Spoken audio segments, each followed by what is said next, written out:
Hello everyone, my name is Yuvraj Jha. मैं आप लोगों के बीच आया हूँ आज प्रकाश चैप्टर, जिसको हम लाइट भी कहते हैं, क्लास 10 सीबीएसई का नोट्स प्लस सरकमस्टांसेस लेकर के, जिससे कि आपको आसानी होगी प्रकाश के सब्जेक्ट को और प्रकाश को पूरे जानने के लिए। तो सबसे पहली बात, अगर हम जानेंगे कि प्रकाश क्या होता है, जितनी भी चीज़ें आप अपने आँखों से देखते हैं पूरे ज़िंदगी में आपके, जब आप बचपन से लेकर बड़े होते हैं या जब आप देखना शुरू करते हैं, तो उस टाइम पे क्या होता है कि आपके आँखों के पास आप स्कूल जाते हैं।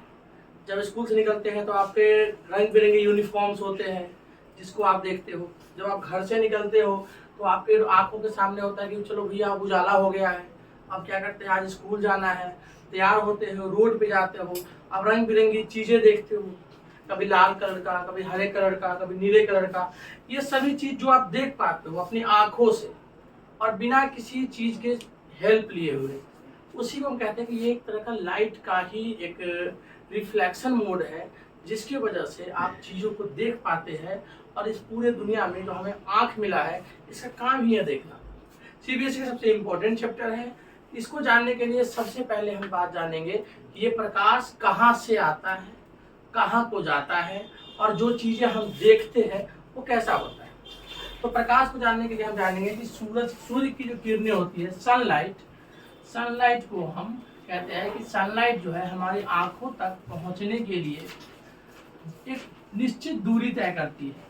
और इस दूरी को तय करने के लिए पहले के कॉन्सेप्ट में कह सकते हैं कि जब इस दूरी को वो तय करती है, जब यहाँ तक प्रकाश की किरणें पहुँचती है, तो आखिर किस वेग से पहुँचता होगा, उसकी वेलोसिटी क्या होती होगी प्रकाश की किरणों की यहाँ से हमारे तक पहुँचने के लिए। क्योंकि हम सबको पता है कि सूरज से यहाँ की दूरी जो है बहुत लंबी दूरी है।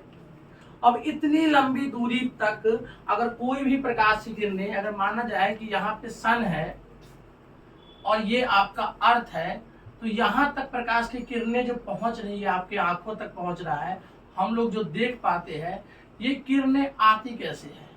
अलग अलग समय पे अलग अलग कहा गया था चीज़ें कि प्रकाश की किरणें का जो रास्ता होता है, हम कहते हैं कि प्रकाश की किरणें किसी न किसी मीडियम को लेकर के आती है। मीडियम मतलब माध्यम, कि बिना माध्यम के प्रकाश की किरणें जो है एक जगह से दूसरे जगह तक ट्रैवल नहीं कर सकती है।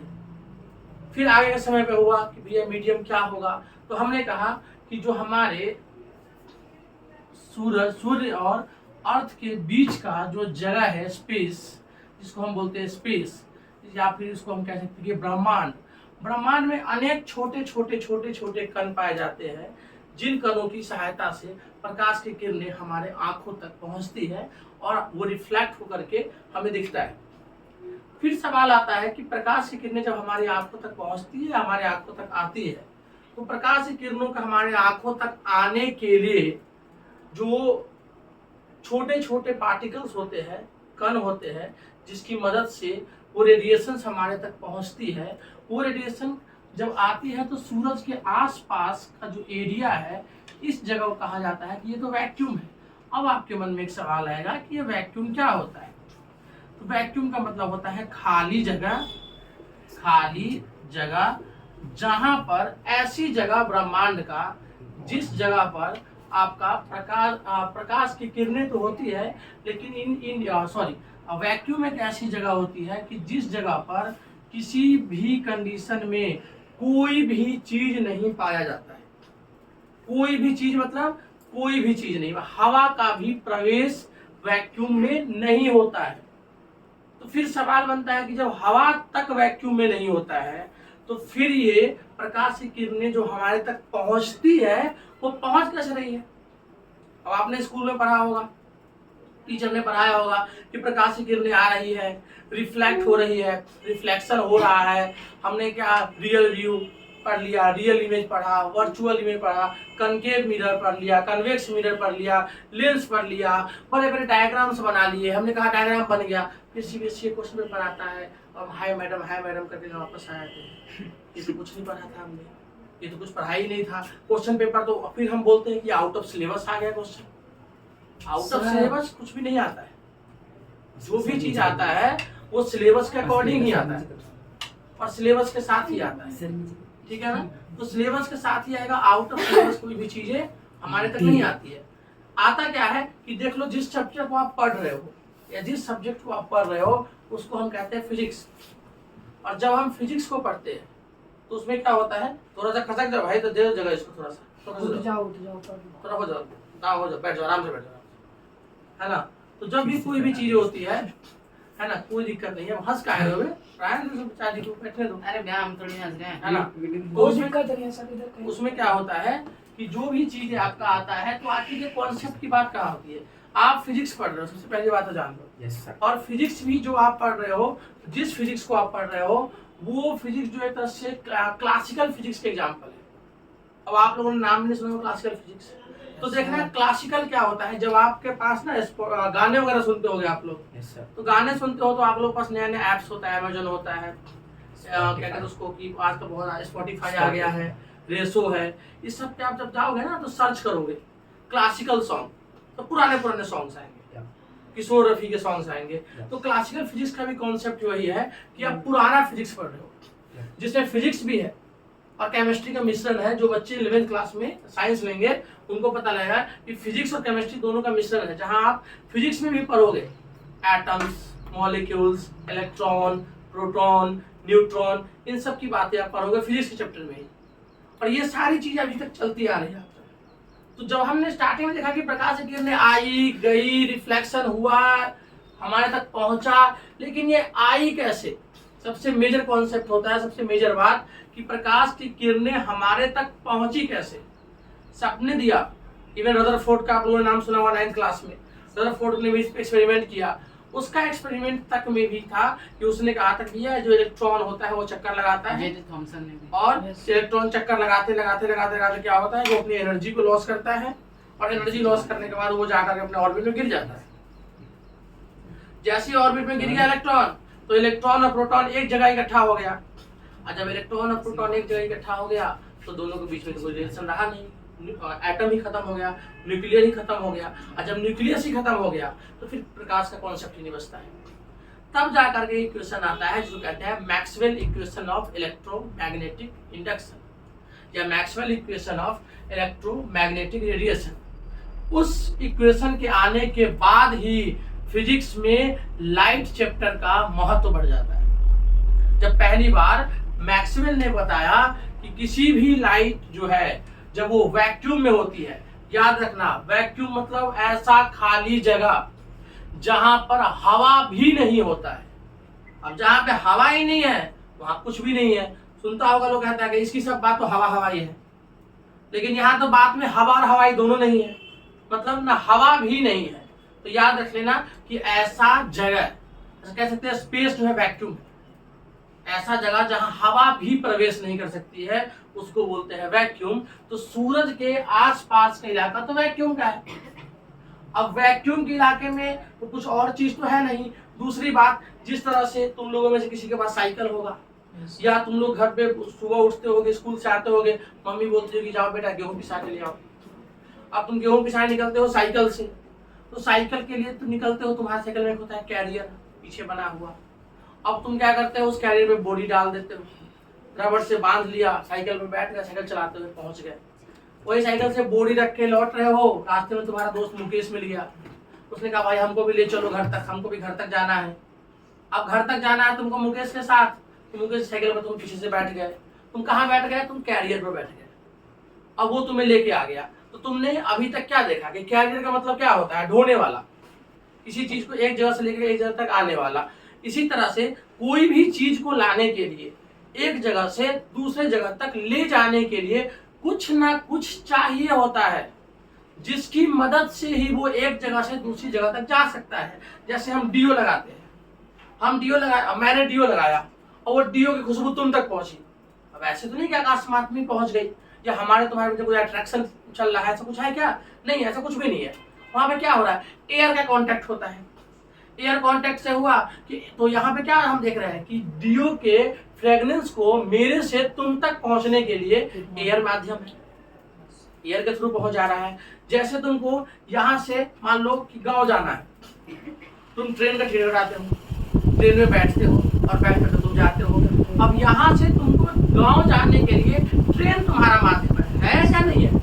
जिस तरीका से एक जगह से दूसरी जगह तक जाने के लिए कुछ न कुछ माध्यम की आवश्यकता पड़ती है, तभी हम किसी चीज को एक जगह से दूसरी जगह तक ले जा सकते हैं। अगर माध्यम नहीं होगा तो कोई भी चीज एक जगह से दूसरी जगह तक ट्रेवल नहीं करेगी। इस चीज को बहुत प्यार समझो। अब सवाल आता है, आप लोग स्कूल में, मुझे नहीं पता, हो भी गया होगा ये चैप्टर, और आपने अभी तक ये सवाल भी नहीं पूछा होगा कि भैया लाइट तो आई, माध्यम क्या था, पहुंची कैसे हम तक, क्या स्पीड था, कौन सी फ्रीक्वेंसी पे थी, क्या था उसका एम्पलीट्यूड क्या था, अगर वो वेवलेंथ क्या था। आपने पूछा नहीं पूछा।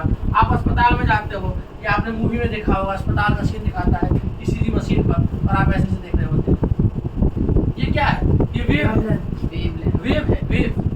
ये लेंथ है इसके बीच का, जब सीधे होते तो मर जाते है ना। ये लेंथ है इसके बीच का, और ये वेव लेंथ, ये पूरा वेव है। ऐसे ही हम कह सकते हैं कि कोई भी चीज जो है दुनिया में, दो नेचर होता है। किसी भी चीज का दो ही नेचर होता है पूरे दुनिया में। एक होता है पार्टिकल नेचर, एक होता है वेव नेचर। इसको ध्यान रखिए, पार्टिकल नेचर और वेव नेचर। जो साउंड एक दूसरे तक जाती है, अगर साउंड मैंने बोला आप तक पहुंचा, वो वेव नेचर से पहुंच गया। और कोई भी चीज लाइट आ रहा है तो पार्टिकल नेचर से है। तो मतलब क्या कि किसी भी चीज को एक जगह से दूसरे जगह तक पहुंचाने के लिए एक माध्यम की आवश्यकता होती है, लेकिन यहाँ पर तो माध्यम है ही नहीं। अब यहाँ पे जब एयर ही नहीं है, मतलब लाइट की रे यहाँ तक तो है, मान लो यहाँ आसपास निकली, इससे निकल गई, यहाँ तक कैसे पहुंचेगी भाई? कुछ सवाल तो बनता है, कैसे पहुंचेगी? कुछ तो है नहीं होने वाला इसको। अब यहाँ देखो, सूरज के आसपास इतनी गर्मी होती है कि तुम चले जाओगे तो सेकंड के करोड़वें हिस्से में रात से भी कम खत्म हो जाओगे। रात तो बहुत दूर की बात हो गई, रात भी नहीं बचेगी। पूरे अर्थ को ले जाके वहां पे रख दोगे, सेकंड के करोड़वें हिस्से में खत्म हो जाएगा। वहां पे क्या होता, अब सोच सकते हो कि अरबों और खरबों एटम बम सूरज के ही हाइड्रोजन के कॉन्सेप्ट से एटम बम बना होता है, 6 किलो 8 किलो का, जो एटम बम पूरे एक शहर को उड़ा के रख दिया। अब सोच सकते हो कि उसके पास तो कितने लाखों करोड़ों एटम बम बनाने की क्षमता है, और उसके बाद भी वो, तुम्हें लगता है कुछ आसपास रहने भी देता होगा अपने? नहीं। तो यहाँ से कहा, एक नया साइंटिस्ट आया, उसका नाम था मैक्सवेल, और मैक्सवेल ने अपना इक्वेशन दिया कि कोई भी लाइट की रे जो है, जब वो सूरज की किरणें धरती की ओर आती है, तो धरती की ओर आने के लिए वो दो तरह का फील्ड जनरेट करती है। उसमें एक होता है आपका मैग्नेटिक फील्ड और एक होता है इलेक्ट्रिक फील्ड। और इलेक्ट्रिक फील्ड और मैग्नेटिक फील्ड, ये दो फील्ड। अब फील्ड तो तुम सब समझते होंगे, जहाँ क्रिकेट खेलते हैं का फील्ड जगह, है ना। तो कह सकते हैं कि एक मान लो इलेक्ट्रिक फील्ड जनरेट करेगी और एक करेगी मैग्नेटिक फील्ड। और इलेक्ट्रिक फील्ड और मैग्नेटिक फील्ड जब ये दोनों एक दूसरे का म्यूचुअली परपेंडिकुलर होगा, मतलब लंबवत होगा, म्यूचुअली परपेंडिकुलर। जब ये बात हो जाए म्यूचुअली परपेंडिकुलर, तो म्यूचुअली का मतलब होता है, तुम लोग फेसबुक चलाता हुआ देखता होगा, म्यूचुअल फ्रेंड। म्यूचुअल का मतलब होता है जो दोनों का है, ये वर्ड देखा होगा ना। मुझे तो पता नहीं कौन सा का बात बोल रहा है, म्यूचुअल मतलब क्या हो गया।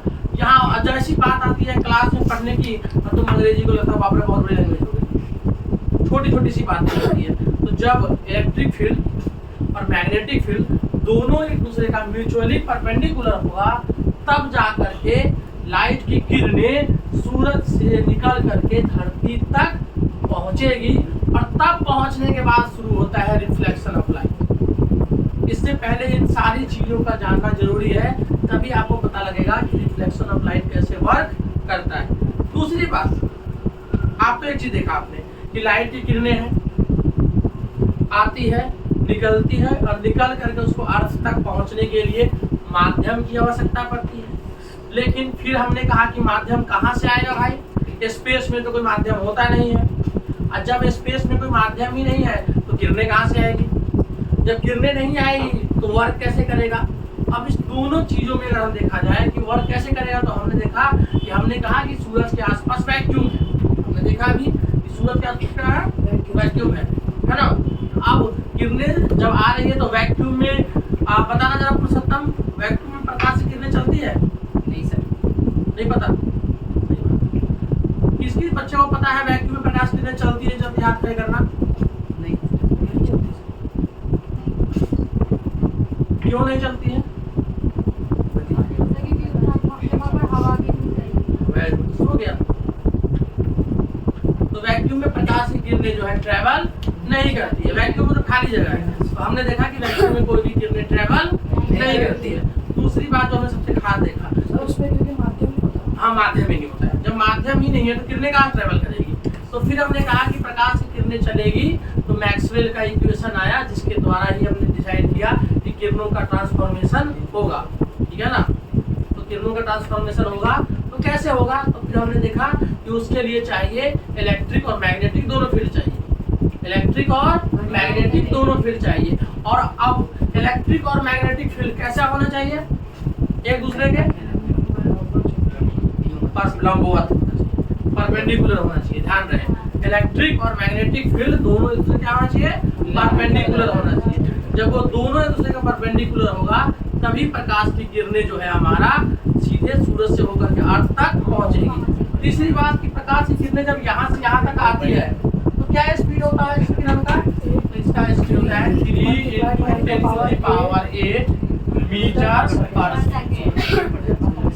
ध्यान रखेंगे स्टूडेंट, प्रकाश की किरणों का जो हमारा वेलोसिटी होता है वो होता है 3 × 10⁸ मीटर पर सेकंड। अब यहाँ से हम जो है रिफ्लेक्शन ऑफ लाइट को करेंगे।